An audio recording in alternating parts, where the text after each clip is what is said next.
pembelajaran dari pendidikan agama Kristen dan budi pekerti dengan topik gereja dan multikulturalisme bagian kedua. Sebelumnya, mari kita bersatu dalam doa. Bapa di surga, terima kasih Tuhan untuk kebaikan-Mu, kasih-Mu, dan pemeliharaan-Mu dalam hidup kami Bapa. Hari ini juga kami bersyukur Tuhan jikalau kami boleh belajar. Oleh karena itu Tuhan, kami membutuhkan Engkau. Kami membutuhkan dan mengundang Engkau Roh Kudus yang berkarya bekerja membuka hati, pikiran dan telinga rohani kami, sehingga kami mengerti firman-Mu melalui pembelajaran kami hari ini.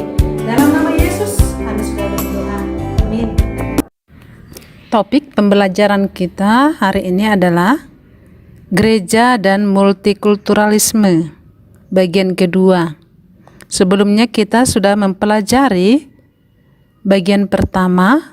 Di sana kita sudah membahas bagaimana multikulturalisme menurut Alkitab. Kita lanjutkan di bagian kedua ini, khusus belajar dari Tuhan Yesus tentang multikulturalisme yang telah dipraktekkannya selama hidup di bumi ini.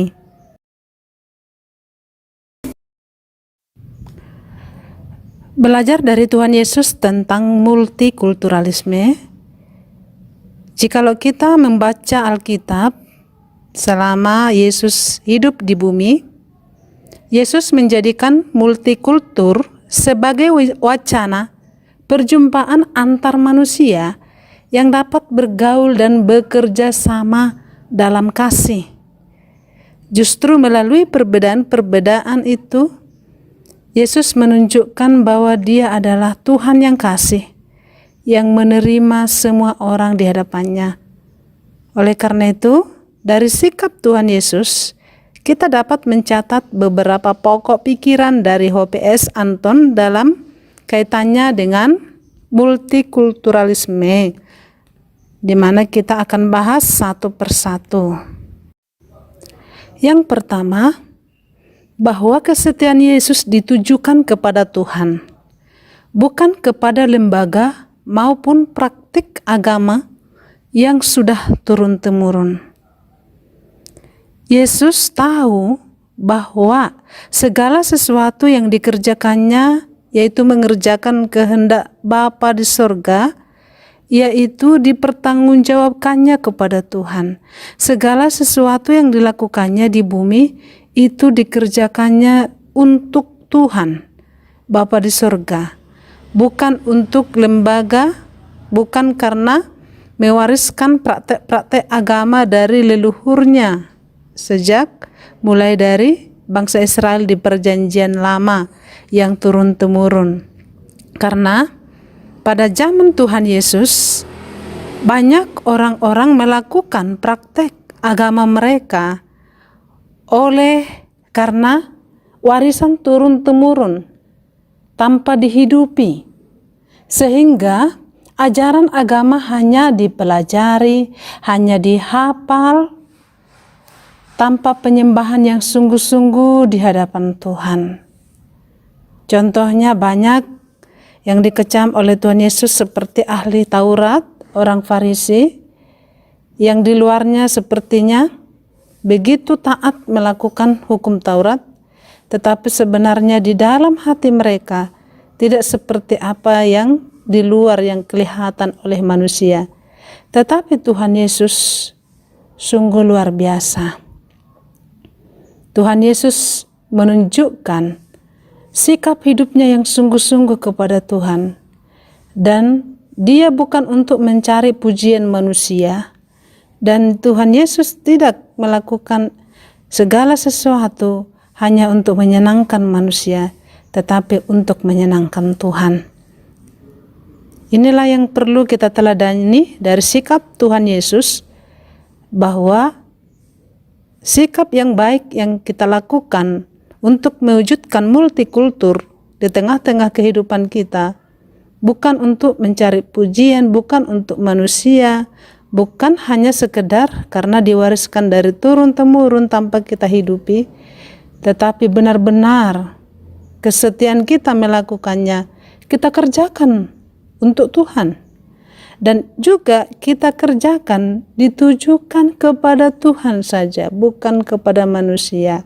Sehingga benar-benar tulus dan murni kita kerjakan itu, sehingga ajaran agama kita yang sudah kita terima, yang sudah kita pelajari, kita wujudkan dalam penyembahan, terutama harus kita wujudkan dalam kehidupan dan sesama, sehingga kita sungguh benar-benar hidup seperti sikap Yesus yang ditunjukkannya selama Yesus hidup.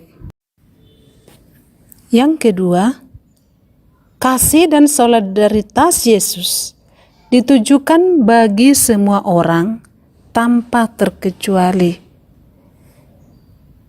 Bahwasanya Tuhan Yesus benar-benar bersikap simpati dan empati kepada semua orang.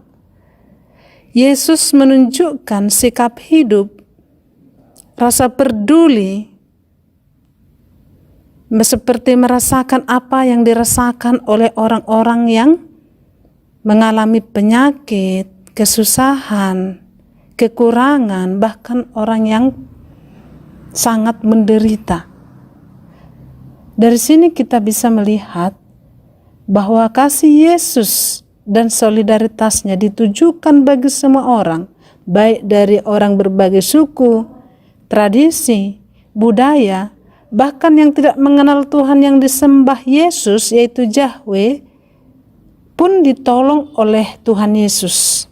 Ya, seperti orang Kanaan yang tidak menyembah Tuhan Yahweh. Tetapi Yesus menunjukkan kasih-Nya, kepeduliannya kepada orang-orang yang tidak satu keyakinan dengan Dia. Dari sini kita bisa lihat anak-anak ibu bahwa kasih kita jangan hanya kepada orang-orang tertentu saja. Yesus menunjukkan kasih-Nya bukan hanya kepada orang-orang yang baik, orang-orang yang kasih kepada Yesus. Kepada orang yang berdosa pun Tuhan Yesus menunjukkan kasih dan solidaritasnya. Demikian kita juga. Hendaknya kita anak-anak ibu menunjukkan kasih dan solidaritas itu bagi semua orang tanpa ada membeda-bedakan. Yang ketiga, Yesus memperkenalkan visi baru mengenai komunitas baru di bawah pemerintahan Tuhan, yaitu bahwa semua orang sama di hadapan Tuhan. Sikap Yesus yang ketiga ini sangat bertolak belakang dengan sikap bangsa Israel yang sebelumnya bangsa Israel ataupun Yahudi mereka membuat pembedaan. Contohnya adanya perbedaan yang menonjol, yaitu perbedaan antara laki-laki maupun perempuan. Perbedaan status sosial, yaitu budak ataupun orang merdeka. Perbedaan orang Yahudi maupun Yunani. Sehingga Tuhan Yesus menunjukkan sikapnya bahwa laki-laki dan perempuan sama di hadapan Tuhan. Budak atau orang merdeka sama di hadapan Tuhan. Orang miskin dan orang kaya sama di hadapan Tuhan. Orang Yahudi maupun bangsa Yunani sama di hadapan Tuhan. Yang penting semua suku, semua bahasa, semua bangsa-bangsa yang menerima kasih dan keselamatan dari Tuhan, semua mereka memperolehnya daripada Tuhan. Oleh karena itulah Tuhan Yesus menunjukkan sikapnya bahwa semua orang sama di hadapan Tuhan. Itulah yang menjadi sikap hidup orang yang benar-benar hidup di bawah pemerintahan Tuhan. Nah, kalian anak-anak ibu, hendaknya juga kalian sungguh-sungguh hidup menyadari dan sungguh boleh menyatakan, menunjukkan sikap kepada semua orang, melihat, memperlakukan semua orang sama di hadapan Tuhan seperti Tuhan Yesus yang sudah melakukannya kepada semua orang yang berbeda-beda. Yang keempat, memuliakan Tuhan dengan melakukan kehendak-Nya dalam segala perbedaan tanpa kehilangan identitas sebagai umat Kristiani. Tuhan Yesus sungguh memuliakan Bapa selama hidupnya dan melakukan kehendak Bapa dalam segala perbedaan, tanpa kehilangan identitas sebagai pengikut Tuhan. Kita lihat bahwa banyak umat yang dihadapinya berbeda suku, kelas sosial maupun keagamaan. Namun yang lebih penting adalah bagaimana dalam segala perbedaan yang ada, umat manusia memuliakan Tuhan dengan melakukan kehendak Bapa seperti Tuhan Yesus. Dalam sikap ini, untuk multikultur mungkin tidak akan dipermasalahkan. Tetapi ketika prinsip ini dikaitkan dengan perbedaan iman, apakah hal ini dapat dibenarkan? Oleh karena itulah, anak-anak ibu sungguh memuliakan Tuhan melakukan kehendak Bapa di surga dalam segala perbedaan. Kita bisa hidup dengan orang-orang yang berbeda suku, bahasa, budaya, status sosial, yang berbeda keyakinan dengan kita, tanpa kita terpengaruh dengan keadaan mereka yang membawa kita jauh dari Tuhan. Justru kita adalah orang-orang yang sungguh percaya kepada Tuhan, memberikan terang, menjadi garam bagi sesama mereka. Orang beragama lain pun juga dapat melakukan kehendak Tuhan melalui ajaran agamanya, menolong dan mengasihi sesama, dengan mereka melihat hidup kita yang melakukan kehendak Bapa di surga dalam segala perbedaan, tanpa kehilangan identitas sebagai orang-orang percaya. Yang terakhir, yang kelima, yaitu membangun kemitraan atau kebersamaan meskipun berasal dari latar belakang yang berbeda. Kita tahu bahwa kita hidup di bumi ini tidak bisa hidup dengan sendirian. Yang pasti kita adalah makhluk sosial yang hidup membutuhkan orang lain juga. Oleh karena itu, kita tidak hanya bisa bermitra dengan orang yang satu suku, satu bahasa, satu status sosial dengan kita, satu agama dengan kita. Tetapi seperti Tuhan Yesus dan yang diwariskan, yang diturunkan kepada murid-murid Tuhan Yesus, bahwa murid-muridnya pun membangun kemitraan, kebersamaan dengan orang-orang yang berbeda suku, berbeda bahasa, berbeda adat istiadat, berbeda agama ataupun keyakinan. Karena kita tahu justru di dalam perbedaan itulah kita menjadi terang dan garam untuk mereka boleh datang menikmati kasih melalui kehidupan kita, sama seperti Tuhan Yesus yang telah menunjukkannya kepada banyak orang, sehingga mereka juga boleh menikmati kasih itu melalui sikap Tuhan Yesus yang ditunjukkannya kepada orang-orang yang punya latar belakang yang berbeda. Selanjutnya kita mempelajari yaitu beberapa tantangan yang dihadapi gereja dalam mewujudkan multikulturalisme. Yang pertama yaitu bahwa di kalangan gereja tertentu warisan kolonial yang bersifat anti budaya lokal masih mempengaruhi gereja. Warisan-warisan kolonial masa-masa penjajahan Belanda, di masa-masa waktu bangsa Indonesia dijajah, masih ada diwariskan kepada gereja tertentu sampai saat ini, yaitu anti budaya lokal. Kebudayaan masa kolonial di masa lampau itu, mereka sangat nampak sikap hidup mereka, contohnya bahwa yang berkulit putih harus bergaul dengan yang berkulit putih. Yang berkulit putih tidak boleh menikah dengan yang berkulit hitam. Atau kelas sosial yang rakyat jelata sangat-sangat menjolok perbedaannya dengan golongan bangsawan. Jadi sampai sekarang masih ada pembedaan-pembedaan itu, di mana hanya orang-orang kaya yang bergaul dengan orang kaya, yang merasa mungkin bahwa orang-orang yang golongan menengah ke bawah itu tidak cocok untuk bergaul dengan mereka. Bahkan budaya-budaya lokal lainnya yang dianggap itu sepertinya tidak cocok bagi mereka, sehingga ada perbedaan-perbedaan itu yang menjadi tantangan bagi umat gereja untuk mewujudkan multikulturalisme, untuk mewujudkan menerima ataupun menghargai setiap orang dalam segala perbedaan. Nah, kalau masih demikian, maka gereja yang masih seperti ini, mereka butuh pencerahan untuk mengubah pola pikir mereka, pandangan mereka, supaya mereka tinggalkan itu dan meneladani sikap Tuhan Yesus yang menerima semua orang di dalam segala perbedaan apapun.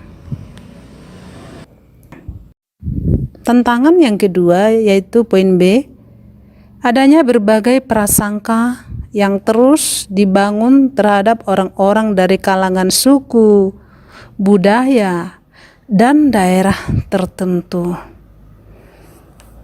Ini artinya prasangka-prasangka, artinya bukan kebenaran. Adanya dugaan-dugaan pikiran menganggap bahwa suku yang lain itu adalah suku yang misalnya yang negatif, yang jahat, ataupun menganggap bahwa budaya yang lain itu adalah budaya yang tidak benar, tidak bagus, ataupun daerah tertentu. Sehingga ketika ada di dalam satu lingkungan ataupun satu gereja, itu akan menghalangi mereka untuk mewujudkan multikulturalisme, karena ada prasangka-prasangka yang terus dibangun tadi. Nah, jikalau ada masih gereja-gereja seperti ini perlu diperbaharui pikirannya supaya tidak lagi memiliki prasangka-prasangka yang dibangun, cara pandang yang salah terhadap suku, budaya, ataupun daerah tertentu. Karena apa? Karena semua orang sama di hadapan Tuhan. Apapun yang menjadi suku, budaya, dan daerah tertentu, kalau mereka benar-benar juga mau meneladani Tuhan Yesus, maka mereka juga boleh menikmati keselamatan dari Tuhan. Mereka adalah orang-orang yang dikasihi Tuhan, sehingga kita boleh terus memiliki cara pikir, cara pandang yang benar terhadap sesama kita di bumi ini. Tantangan yang ketiga, poin C, yaitu lebih mementingkan kepentingan diri sendiri atau lebih mementingkan kepentingan kelompok yang disebut dengan istilah individualistik.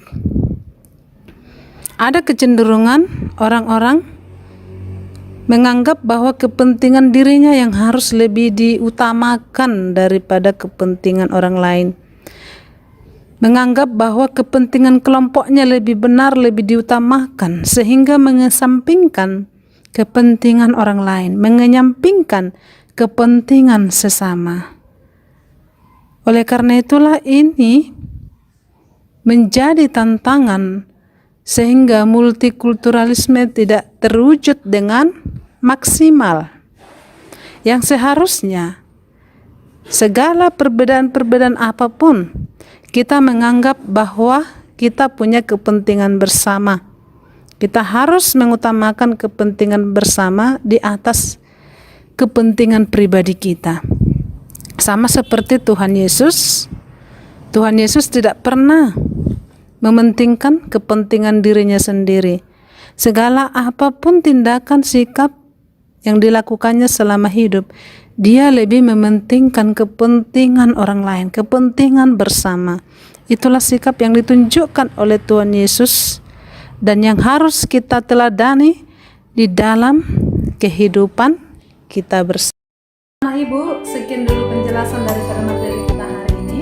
Ingat, kesimpulan daripada pembelajaran kita bahwa kita harus mewujudkan sikap multikultural multikulturalisme yang di tengah kehidupan kita, yaitu meneladani sikap Tuhan Yesus, yaitu bahwa segala sesuatu yang kita lakukan dalam sikap hidup kita tunjukkan kesetiaan kita bukan kepada lembaga manusia, tapi kepada Kristus, kepada Tuhan, sehingga kita mengerjakan dengan sungguh-sungguh tanpa melihat perbedaan, dan kita juga menunjukkan kesetiaan kita, kasih, solidaritas, dan rasa peduli kita terhadap sesama tanpa membeda-bedakan siapa, karena Kristus sudah terlebih dahulu.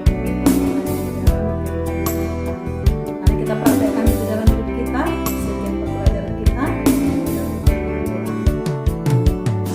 Bapa di surga, terima kasih ya Tuhan untuk pembelajaran hari ini ya Bapa.